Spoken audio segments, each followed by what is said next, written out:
বাঙালি আর বাংলাদেশের ক্রিকেট প্রেম নিয়ে আপনি কখনোই প্রশ্ন তুলতে পারবেন না, তবে সৌদি আরবে কেমন ক্রিকেটটা লোকজন পছন্দ করে সেসব নিয়ে আমরা আপনাদের সঙ্গে নানান আলোচনা করব। যেখানেই ক্রিকেট বা যেখানে স্পোর্টস সেখানেই হাজির টি স্পোর্টস। আপাতত সৌদি আরবে টি স্পোর্টস কেন, তার কারণ হচ্ছে প্রবাস বাংলার টেপ টেনিস টুর্নামেন্ট হবে এই মাঠে, এই রিয়াদে। তো সব মিলিয়ে বাঙালি বাংলাদেশিদের আগ্রহ কেমন সেসব নিয়ে আমরা আলোচনা করবো। মুকুল ভাই, আপনাকে টি স্পোর্টসে স্বাগত। আমি একটু জানতে চাচ্ছি যে হুট করে আপনার মাথায় এই প্ল্যানটা কেন, যে আপনি বাংলাদেশ থেকে প্রায় 30 জন প্লেয়ার উড়িয়ে আনছেন, এমন একটা টুর্নামেন্ট আয়োজন করার প্ল্যান কখন কিভাবে আসে? আসলে আমাদের এই পরিকল্পনাটি এসেছে প্রায় 2 বছর থেকে আমরা কাজ করছি এবং আমরা এই বছর আমরা সেটাকে বাস্তবায়নের রূপ দিয়েছি।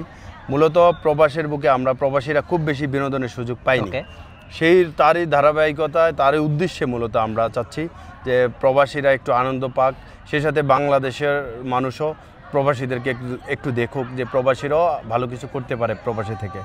আপনারা জানেন বাংলাদেশের অর্থনীতির মূল কারিগর কিন্তু প্রবাসীরা। ওয়ালটন এখন দেশের সীমানা পেরিয়ে পৌঁছে গিয়েছে 50টিরও বেশি দেশে। ওয়ালটন, ঘরে ঘরে বিশ্বজুড়ে। মানে ওই যে যাদের শ্রম ঘামে রীতিমতো বাংলাদেশ চলে, অর্থনীতি চাকা ঘুরে, তাদেরকে নিয়ে আপনি এমন একটা টুর্নামেন্ট আয়োজন করছেন, বা সব মিলিয়ে আপনি আশা তো আমরা করতে পারি যে এই টুর্নামেন্টটা সফল হবে। আর যেখানে আরেকটা ব্যাপার হচ্ছে যে অনেক মানে টেপ টেনিসে যারা বাংলাদেশি অনেক বেশি পরিচিত, আপনি ওই শুকুরের কথা বলতে পারেন বা বাবলুর কথা বলতে পারেন, বা ইনফ্যাক্ট শারিয়ার কমল যিনি সবশেষ ঢাকা প্রিমিয়ার লিগ আবাহনীর হয়ে খেলেছেন, জিতেছেন। তো সব মিলিয়ে এতগুলো প্লেয়ারকে ম্যানেজ করাটাও নিশ্চয়ই আপনার জন্য একটা কঠিন সময় ছিল। না, আসলে ম্যানেজ বলতে আমাদের যে প্লেয়াররা রয়েছেন তারা উদারতার পরিচয় দিয়েছেন এখানে। তারা কিন্তু কোনো অর্থনৈতিক সাপোর্ট নেয় না, অথচ তারা দেশে খেলতে গেলে 40-50 হাজার টাকা নিয়ে এক একটি ম্যাচ খেলে। কিন্তু আমাদের এই প্লেয়াররা আমাদেরকে কোনো রকম অর্থনৈতিক বিষয়টা তারা রাখে না, যে প্রবাসের বুকে খেলাটাকে তারা প্রচার করতে চায়, নিয়ে যেতে চায়। সেই সাথে তারা আল্লাহর ঘর, আল্লাহ রসুল সাল্লাল্লাহু আলাইহি ওয়াসাল্লামের ঘরে জিয়ারত করতে চায়, উমরা করবে, এই উদ্দেশ্যে।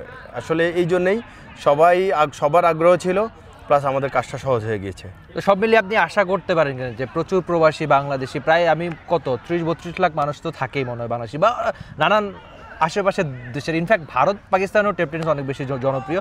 তো সব মিলিয়ে আপনি কেমন ক্রাউড আশা করেন? আর আমি ইনফ্যাক্ট শুনেছি স্পন্সর এখনও পাওয়া না পাওয়া নিয়ে একটা দোলাচল রয়েছে, মানুষ কেমন আশা করেন সব মিলিয়ে? আমরা বিশ্বাস করি প্রবাসীরা আমাদের এই লিগের প্রতি তারা সাড়া দিবে, এবং হিউজ কমপক্ষে 20,000 দর্শক, আপনার গ্যালারি দেখতে পাচ্ছেন, আমাদের এখানে 20,000 ক্রাউড হওয়ার সম্ভাবনা আছে।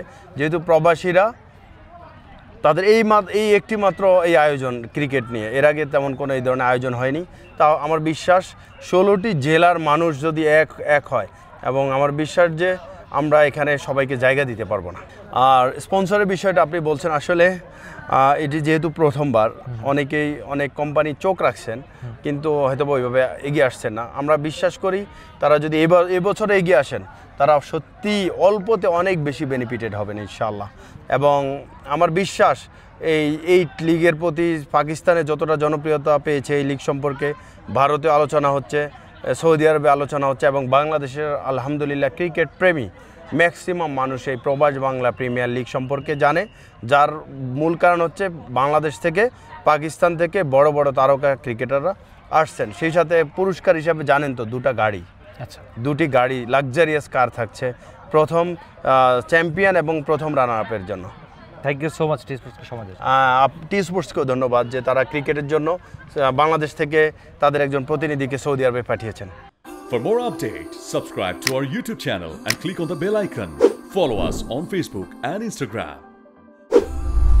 Download T Sports app to enjoy exciting games and highlights. Visit tsports.com.